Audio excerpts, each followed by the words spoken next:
यमनी हौसियों ने Israel, America और बरतानिया समेत पूरी दुनिया के लिए खतरे की घंटी बजा दी। हौसियों ने खलीज अदन और बहीरा अहमर में 2 अमेरिकी डिस्ट्रॉयर जहाज़ों समेत 4 बहरी जहाज़ों को निशाना बना डाला। यमन के ईरानी हिमायत याफ्ता हौसी ग्रुप ने दावा किया कि इसने बहीरा अहमर में 2 अमेरिकी डिस्ट्रॉयर जहाज़ों पर हमले किए हैं। हौसी ने आज एक बयान में कहा कि उन्होंने गुज़श्ता 72 घंटों के दौरान खलीज अदन और बहीरा अहमर में 4 बहरी जहाज़ों पर हमले किए। ग्रुप के एक बयान में यह भी कहा गया कि इसने गुज़श्ता 72 घंटों के दौरान मुतादिद बैलिस्टिक मिसाइलों और ड्रोन्स के साथ फौजी कार्रवाइयाँ की हैं, जिनमें खलीज अदन और बहीरा अहमर में 2 अमेरिकी फौजी डिस्ट्रॉयर जहाज़ों समेत 4 बहरी जहाज़ों को निशाना बनाया गया।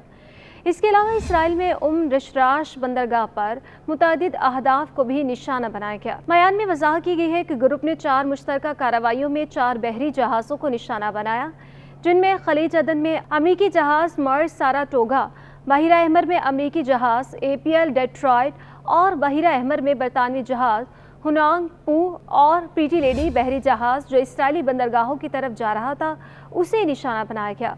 हौसी के मुताबिक उनके हमलों में बहरी जहाज़ों को शदीद नुकसान पहुंचा है। यमनी हौसी की जानिब से ये दावा इस वक्त सामने आया जब इतवार की सुबह अमेरिकी फ़ौज ने ऐलान किया था कि हौसी बागियों ने हफ्ते के रोज़ एक चीनी ऑयल टैंकर पर बैलिस्टिक मिसाइलों से हमला किया, जिनमें से एक यमन के साहिल के करीब जहाज़ से टकरा गया, जहां ग्रुप के हमले बढ़ रहे हैं। यमनी हौसी ने कुछ रोज़ पहले भी बहीरा अहमर में बहरी जहाज़ पर पहला जानलेवा हमला किया था, जिसमें 3 अफराद हलाक और मुतादिद ज़ख्मी हो गए। अमरीकी फ़ौज का कहना था कि बहीरा अहमर में हौसियों के मिसाइल हमले में एक माल बरदार जहाज़ के हमले के 3 अफराद हलाक और 4 ज़ख्मी हुए और ये अपनी नौयत का पहला वाक़या था। अमरीकी फ़ौज के वस्ती कमान सेंटकॉम ने एक बयान में कहा था कि ईरानी हिमायत याफ्ता यमनी हौसियों की तरफ से बहीरा अहमर के खलीज अदन के इलाके में किए गए हमले में माल बरदार जहाज़ को भी काफ़ी नुकसान पहुंचा। हौसी पिछले कई माह से बहीरा अहमर के तिजारती रास्ते पर तिजारती जहाज़ों को निशाना बना रहे हैं, लेकिन ये हमला गालिबन एक ऐसा पहला हमला था जिसमें इंसानी हलाकतें हुई हैं। हौसी के मुताबिक हमला यमन की बंदरगाह अदन से 50 समंदरी मील फासले पर तय किया गया। ईरान की हिमायत याफ्ता हौसियों ने नवंबर 2023 में बहीरा अहमर में इसराइल और अहम बहरी तिजारती गुजरगाहों पर हमलों की मुहिम शुरू की थी, जिसने बैनुल-अक़वामी तिजारत को शदीद मुतासिर किया है।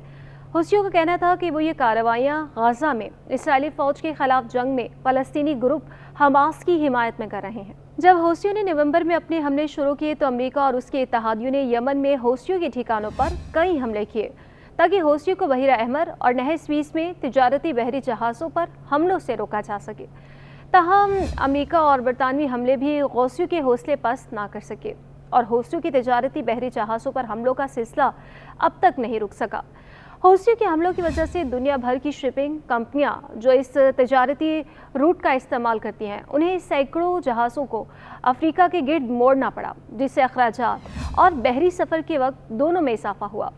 यमन में 2014 में शुरू होने वाली खाना जंगी के बाद से हौसी अब मुल्क की ज़्यादातर आबादी वाले शुमाल पर काबिज हैं, जिसमें हदीदा की बंदरगाह भी शामिल है। हौसी ने यहीं से बहीरा अहमर में कुछ बहरी जहाज़ों को हिरासत में ले लिया। हौसी जो यमन में बहीरा अहमर के साहिल पर काबिज हैं, बैनुल-अक़वामी दबाव के सामने पीछे नहीं हट रहे और उनके पास वाज़ेह तौर पर मिसाइलों और ड्रोन्स का एक ताकतवर हथियार है और वो उन्हें मगरबी जंगी जहाज़ों के खिलाफ लॉन्च करने से नहीं डरते।